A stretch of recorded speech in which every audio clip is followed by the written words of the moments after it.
Depuis le temps que je veux un 2 roues sur la chaîne, on n'en avait toujours pas fait. Et puis tu as une chaudron. De quoi? C'est une chaudron. Ah oui. On n'en a pas des masses, alors j'en ai pas vu beaucoup. Chaudron, c'est l'appellation? Bah, c'est son nom, son petit nom, c'est comme la bleue. Ouais, c'est le Comme surnom. la V88, c'est son surnom parce qu'elle tient son nom de sa couleur. Voilà. Voilà. Rouge cuivré. On est rentré dans le vif du sujet sans même se présenter. Salut Thomas. Hello. Bienvenue sur les feux du volant. Bienvenue à toi. Bienvenue et bonjour, merci à vous pour cette vidéo. Bah, écoute, merci Cette à toi petite d'être venu présentation. surtout. Puis merci à toi d'avoir mis une si belle tenue pour l'événement. Bah, c'était l'occasion pour cette exposition. Pour notre vidéo, pas pour l'exposition. Vous venez aussi pour ça. Les deux. On coupera au montage. Ouais. Alors Thomas, est-ce que tu peux nous présenter ta petite meule? Alors, c'est une petite meule, comme tu dis, une AV89 chaudron Grand Tourisme. Alors, Grand Tourisme parce que tu as une selle biplace avec les repose-pieds arrière. La version un peu longue voyageuse entre guillemets. C'est ça, exactement. Elle avait une facilité par rapport à d'autres mobylettes, elle a un variateur. C'est-à-dire qu'elle, déjà au niveau de l'embrayage, elle embraye automatiquement avec un embrayage centrifuge en fait. Et après, au niveau de la route, au niveau côte, pente et tout ça, elle a un variateur automatique. En fait, la poulie qui entraîne la courroie et qui entraîne après la roue motrice, elle est montée sur une poulie mobile, une partie avec des billes centrifuges. Ce qui fait qu'au régime moteur, plus on va accélérer, plus les billes vont s'écarter. Ce qui fait que la poulie va se pincer et la courroie va prendre le grand diamètre et s'adapter automatiquement au comportement de la route, donc que ce soit en pente, en montée ou sur du plat, voilà, pour prendre de la vitesse à mesure. Elle est de quelle année déjà? Alors ça, c'est une mobilette qui est de 1963, voilà, donc elle fête ses 60 ans cette année. En novembre 63, en étudiant un petit peu au numéro de série, on arrive à retrouver à peu près les dates. Voilà, un réservoir de 5 litres, voilà, pour donner pour un peu plus de 100 km facile. Un moteur de 49,9. Voilà, c'était pas encore la 50 comme certains peuvent les connaître. Et celle-ci, c'est une phase 1. Les phases 1, elles ont la caractéristique de la fourche à balancier à l'avant. Voilà. Et après, on est passé sur de la fourche télescopique. Comment ça fonctionne ce système? Alors, c'est simplement un bras oscillant en fait, qui est monté sur une fourche fixe.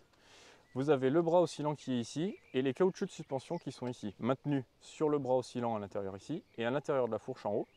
Et quand on prend les impuretés de la route, en fait, tout est axé ici et amorti par la suspension en faisant ça. Voilà, c'est efficace pour gommer les aspérités de la route ou... C'est déjà pas trop mal. Alors là, bon, mes caoutchoucs sont neufs parce qu'il y a eu quand même une petite restauration au niveau des caoutchoucs. Pour ce qui est du freinage, on a deux moyeux centraux frein à tambour. Ouais. Voilà, tout simplement. Donc il y avait un freinage voilà, moyen. Voilà, mais pour la vitesse que ça prend, c'est déjà suffisant. Et comme dit, il y a le variateur. Donc quand on coupe les gaz, le variateur, le régime moteur diminuant, on diminue du coup le diamètre sur la poulie et ça freine déjà un peu comme un frein moteur. Voilà, c'est ça. Après au niveau option, donc comme dit, selle biplace repose-pied, la sonnette qui est une petite sonnette électrique, hein, le gring-gring caractéristique de ces bécanes. Ouais, on peut l'entendre. Alors il faudrait la faire tourner. Voilà pour ça, parce que là, j'aurais beau appuyer, tant qu'il n'y a pas de jus. Alors après, au niveau caractéristique de la chaudron, comme dit, elle a été produite entre 60 et 63. Les seules petites différences, et ça je pourrais vous le montrer en papier sur la documentation, c'est d'abord la fourche à balancier. Donc je parle toujours de la phase 1, elle a été produite jusqu'en 63. Après on passe sur de la fourche télescopique. La dernière des AV89, elle est passée sur un grand phare après, grand phare rond. Et après, le garde-boue arrière, qui étaient des garde-boue à l'origine 2001, sont passés sur des garde-boue profonds avec un méplat. Donc là, bon, avec les sacoches, peut-être ici, on pourra arriver un peu à le voir. On a en fait ce plat ici, qui n'est plus sur les bécanes, qui n'est pas sur les bécanes de 1960 à 1961. Voilà, là on est parti sur un plat, donc garde-boue profond. Voilà. D'accord. Et repose-pied, voilà, c'est pratique. En termes de Simplement. suspension arrière? En termes de suspension arrière, eh ben, on est sur du bras au silence simple.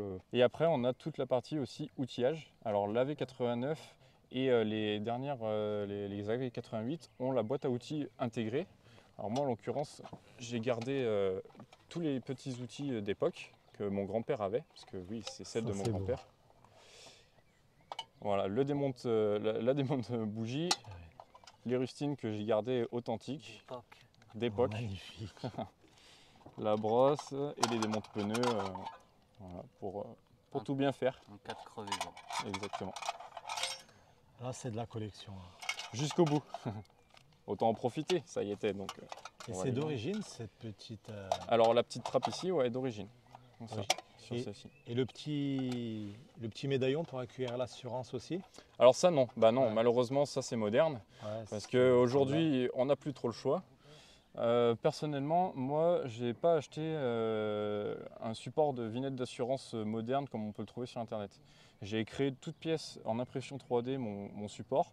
Alors bon, j'avais cette couleur cuivre, donc on va dire que ça se rapproche À peu près, ouais. à peu près, voilà, c'est mieux qu'un plastique noir ou autre chose. Et bah, simplement avec un entourage de spots, hein, c'est tout simple. Mais au moins la vignette, je la plie légèrement et ça fait un rond dans un rond sur des formes harmonieuses. C'est plus esthétique qu'un support d'assurance qui sera beaucoup plus gros Bien et sûr. on aura le carré vert. Voilà, c'est un détail, mais ça c'est Et pour l'actualité malheureusement. Et puis On- ça dénature plus pas trop le, chaud. le look. Voilà, et tout. c'était l'esprit, hein. Le but, c'est comme la plaque d'immatriculation. Maintenant, on est obligé de les immatriculer.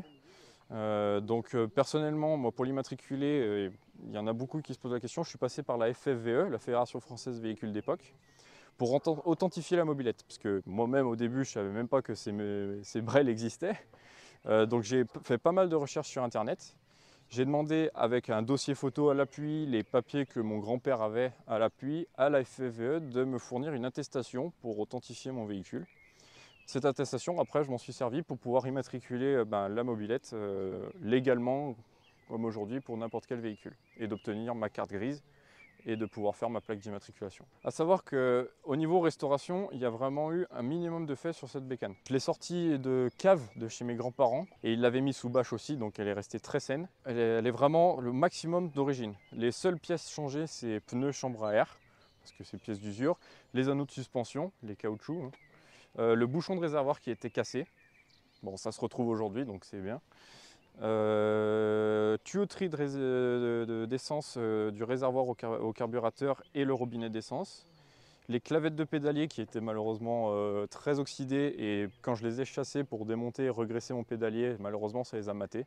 Le réservoir, malheureusement, mon grand-père, ça fait 30 ans qu'elle était dans sa cave et il l'avait stocké sans essence. Ce qui fait que le réservoir a complètement oxydé, j'avais du sable et des gratons de rouille impressionnants. Donc au niveau du réservoir, voilà, 3 étapes, dérouillant phosphatant, dégraissage, dérouillant phosphatant et résinage.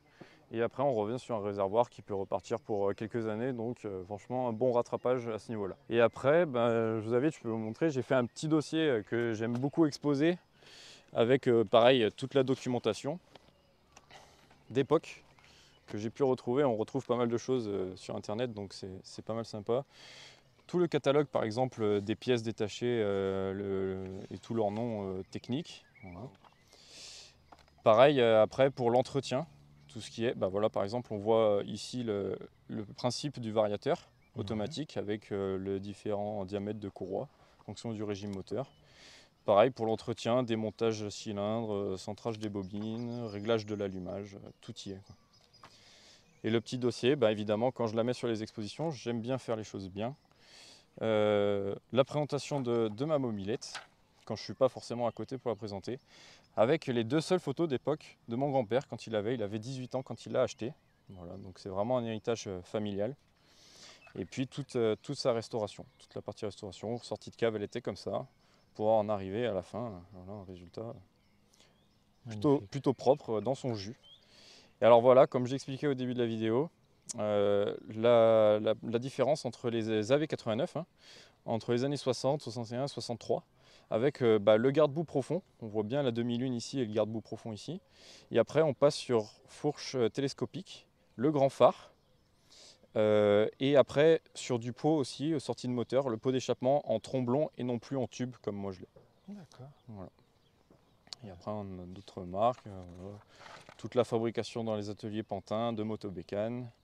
Tout ça, tout est sur internet, donc c'est super bien. Les publicités d'époque. Ah, ça, on aime les pubs d'époque comme ça. Ça, c'est cool.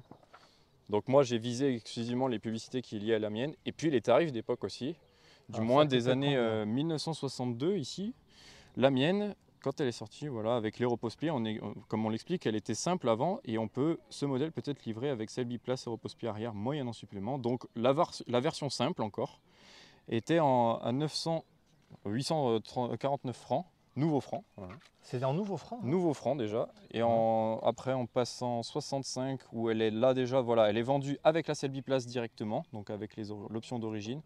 975 francs, et puis sur les derniers modèles en 70, voilà, j'en ai mis 3 affiches.